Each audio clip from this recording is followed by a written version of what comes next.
Kita ke informasi selanjutnya, saudara. Kecelakaan tunggal dialami sebuah mobil pickup bermuatan durian hingga terguling. Warga yang ada di lokasi kejadian justru menjara muatan durian dan uang yang ada di dalam mobil. Jadi belum lama ini sosial media dihebohkan dengan beberapa fenomena yang cukup meresahkan bagi banyak orang. Salah satunya itu adalah kejadian truk terguling yang justru berakhir dengan penjarahan warga sekitar. Nah, jadi masalah, bukannya warga ini ngebantu supir tersebut buat mastiin keadaan aman, malah banyak dari mereka tuh justru sibuk ngambilin buah-buahan yang jatuh dari truk tersebut. Dan setelah gue cari berita yang kurang lebih kasusnya sama, fenomena semacam ini tuh ternyata bukan pertama kali. Karena setiap kali truk ini terjatuh, sebagian besar isi beritanya tuh selalu identik dengan penjarahan oleh warga sekitar. Well, sebenarnya itu jadi kayak sebuah anomali. Karena di satu sisi, banyak masyarakat kita tuh sering banget mengutuk tindakan kriminal, apalagi itu berkaitan dengan pencurian ataupun korupsi. Entah itu bilangnya tindakan yang gak bermoral, merusak bangsa, dan segala macam lainnya. Sebenarnya memang pernyataan ini tuh gak ada salahnya, karena tindak korupsi itu udah jelas kriminal. Tapi di sisi lain, ketika beberapa dari mereka tuh yang sering keluar-keluar hal ini dapat kesempatan buat ngambil hak orang lain, banyak dari mereka tuh malah ikut-ikutan melakukan tindakan tersebut. Makanya kalau misal tindakan penjaraan ini disebabkan karena faktor ekonomi, ya menurut gue ini gak logis dan gak bisa dibenarkan sama sekali. Karena masih banyak cara halal yang sebenarnya bisa dilakukan tanpa harus menjara barang-barang tersebut dengan alibi kebutuhan. Apalagi kalau bicara soal mentalitas, gue yakin orang-orang ini sebenarnya sadar kalau itu bukan hak mereka, tapi ya tetap mereka ambil karena ada kesempatan. Kejadian kayak gini tuh faktanya cuma potongan kecil dari banyak fenomena serupa yang bahkan lebih besar di Indonesia. Dan kalau ngeliat sikap masyarakat yang kayak gini, sebenarnya ini kelihatan cukup miris. Karena Indonesia yang dulu sempat dikenal sebagai negara yang ngedepanin moral dan etika, tapi faktanya justru terbalik. Karena yang terjadi malah negara yang katanya paling religius, ternyata Indonesia ada di peringkat pertama dengan pemain slot terbanyak di dunia. Belum lagi, banyak orang mengecam tindakan KKN, tapi di kehidupan sehari-hari itu tanpa sadar mereka juga manfaatin KKN ini. Nah, makanya di video kali ini, gue mau bahas seberapa munafiknya rakyat Indonesia. So, disimak sampai habis.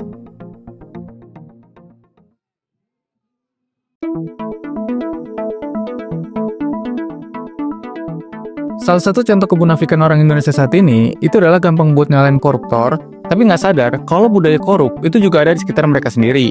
Gampangnya gini deh, tiap kali ada kasus korupsi yang terungkap, orang-orang tuh langsung rame ngujit di sosial media. Ada yang teriak kalau koruptor harus dihukum mati, ada yang bilang pejabat sekarang rakus semua, atau bahkan nyuruh orang lain buat nggak milih pemimpin yang sama lagi. Ya pokoknya kalau ada kasus korupsi, kebanyakan orang tuh langsung nuduh dan nyalain pejabat doang. Seolah-olah korupsi itu cuma dilakukan sama orang-orang yang posisinya di atas. Sementara beberapa oknum dari rakyat biasa ini, mereka tuh ngerasa kalau mereka tuh bersih, dan gak pernah sama sekali ngelakuin korupsi. Tapi setelah gue telusuri lebih dalam lagi, kenyataannya mentalitas korup ini tuh sebenarnya bukan terjadi di kalangan pejabat doang, tapi juga ke rakyat biasa, cuma ya bedanya skala korupnya lebih kecil. Contoh paling nyatanya lo bisa lihat ketika ada truk terguling di jalan tadi. Tiap kali ada kejadian kayak gitu, pasti ada aja orang yang buru-buru ngambil barang yang jatuh, seolah-olah itu rezeki yang datang. Padahal udah jelas kalau barang itu bukan hak mereka. Sekarang coba deh, bayangin kalau kondisinya dibalik. Kalau misalnya mereka sendiri yang kehilangan barang karena diambil sama orang lain. Gue yakin pasti mereka nggak akan terima, yang ada bakal marah, bahkan sampai ngerasa dizolimi. Tapi pas mereka yang ngambil barang orang lain, semuanya dianggap biasa aja. Perbandingan yang lebih jelas itu lu bisa lihat kasus bansos pas pandemi COVID-19 kemarin, di mana waktu itu pemerintah ngeluarin anggaran besar buat bansos di tahun 2020, dan banyak terjadi kasus penyalahgunaan dana. Dan salah satu yang sempat viral, itu ngelibatin mantan Menteri Sosial Juliari Batubara dengan kasus korupsi sekitar 17 miliar rupiah. Nah, kalau kita bandingin sama kasus truk terguling tadi, sebenarnya prinsipnya tuh nggak jauh beda. Karena di satu sisi ada masyarakat yang mencuri hak masyarakat lewat bansos, tapi di sisi lain, ada sekelompok orang yang menjara barang yang bukan milik mereka, dan mereka ngelakuin itu dengan kesadaran penuh tanpa ngerasa bersalah. Nah, yang jadi pembedanya, yang satu punya kuasa lebih besar buat ngelakuin mega korupsi, sementara yang satunya lagi, itu cuma belum punya kesempatan buat ngelakuin korupsi dalam skala yang lebih besar. Jadi sebenarnya masalah ini bukan sekedar pejabat yang rakus doang, tapi juga soal mentalitas yang udah kebentuk dari lapisan masyarakat itu sendiri. Fenomena kemunafikan orang Indonesia ini tuh juga kelihatan jelas banget saat momen-momen pemilu. Politik uang tuh udah jadi hal yang biasa banget. Ya lu bisa lihat lah, pas pemerintah lagi berjalan, itu banyak yang kritik dan teriak-teriak kalau mereka itu anti korupsi. Tapi pas deket-deket pemilu, beberapa oknum ini malah nerima amplop dari banyak kandidat. Dan anehnya, mereka tuh ada aja alasannya, dengan bilang ambil aja dulu duitnya tapi jangan pilih orangnya gitu. Nah dari sini sebenarnya udah kelihatan ya, kalau di level kecil aja, mereka tuh udah terbiasa dengan mentalitas suap dan korupsi. Makanya nggak heran, kalau ada kesempatan lebih besar dan mereka udah punya jabatan, ya perilaku sama tuh bakal kejadian lagi dalam skala yang lebih besar. Terus juga nih ya, kemunafikan lain itu kelihatan dari gimana Indonesia dikenal sebagai negara religius. Nah tapi di saat yang sama, Indonesia malah jadi salah satu negara dengan jumlah pemain slot terbanyak di dunia, yaitu mencapai 3,5 juta orang, dengan perputaran uang yang mencapai lebih dari 600 triliun rupiah. Dan fakta yang bikin gue kaget, hampir dari 80% pemainnya, itu berasal dari kalangan menengah bawah. Maksud gue gini, kan banyak ya orang yang teriak-teriak kalau judi itu haram, dosa besar, dan bikin orang miskin makin sengsara. Tapi di sisi lain, angka pemain itu justru makin tinggi, dan mayoritas pemain itu berasal dari kalangan menengah bawah, yang mana ini ngejebak diri mereka sendiri di lingkaran setan, yang bikin mereka ini jadi tambah miskin. Bahkan lebih parahnya, oknum masyarakat ini tuh kadang nyalain pemerintah karena nggak ngeblokir situs-situs judi atau ngebasmi bandar-bandar besar.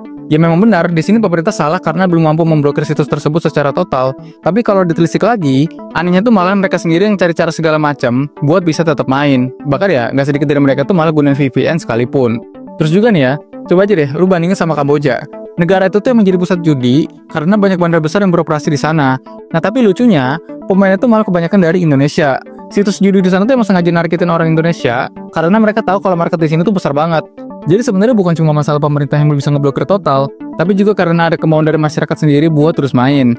Anehnya tuh gini, giliran kalah dan duitnya habis semua, langsung deh mereka tuh nyalain pemerintah dengan alasan situsnya masih bisa diakses dan bandarnya belum bisa diberantas. Padahal kalau mereka tuh beneran konsisten anti judi, ya harusnya mereka nggak sama sekali, bukan cuma nyalain pihak lain tapi tetap ikutan dengan permainan ini. Makanya secara nggak langsung, fenomena ini nunjukin kalau masih banyak oknum masyarakat kita tuh yang nggak konsisten sama omongan dan tindakannya sendiri.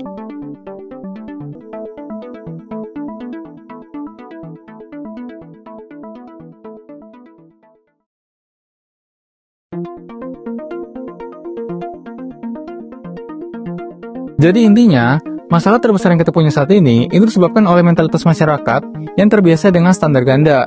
Karena ya memang nggak bisa dipungkiri lagi, kadang mereka tuh suka teriak tentang segala macam bentuk kriminal, tapi pas ketika mereka ada kesempatan, mereka sendiri ikut ngelakuin tanpa ngerasa bersalah sama sekali. Aneh ya kan? Kita nggak usah jauh-jauh deh, lu bisa lihat sampai saat ini, fenomena orang dalam di Indonesia itu masih dianggapin buat segala macam urusan, mau itu buat masuk sekolah, ngurusin perizinan, bahkan biar mempermudah buat dapat kerja, jalan pintas orang dalam itu selalu jadi pilihan utama. Padahal kalau dipikir-pikir, ini tuh nggak ada bedanya sama yang dilakukan beberapa oknum pejabat. Ya munafik aja gitu kelihatannya. Giliran diuntungkan mereka diem-diem aja dan tutup mulut. Tapi giliran rugi, mereka selalu koar-koar.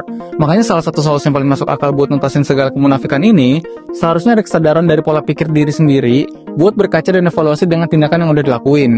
Apa kalau sendiri udah benar-benar bersih dari sikap yang lu kritik, atau sebenarnya lu malah jadi bagian dari masalah itu sendiri? Karena kalau mentalitasnya masih suka ngandelin orang dalam, suap, ataupun suka ngandelin jalan pintas buat dapet sesuatu yang instan, ya tetap aja kita akan terus bobrok dan nggak akan maju. Karena mau Indonesia ratusan kali ganti pemimpin atau revisi aturan sekalipun, ya hasilnya sama aja kalau mentalitas ini masih dibiarin di lingkup masyarakat. Coba kalau menurut lo apa aja nih tindakan munafik dari rakyat Indonesia dan apa solusi dari ini semua? Coba tulis di kolom komen. Well, sekian dari pembahasan kali ini, semoga bermanfaat dan sampai jumpa di segmen selanjutnya.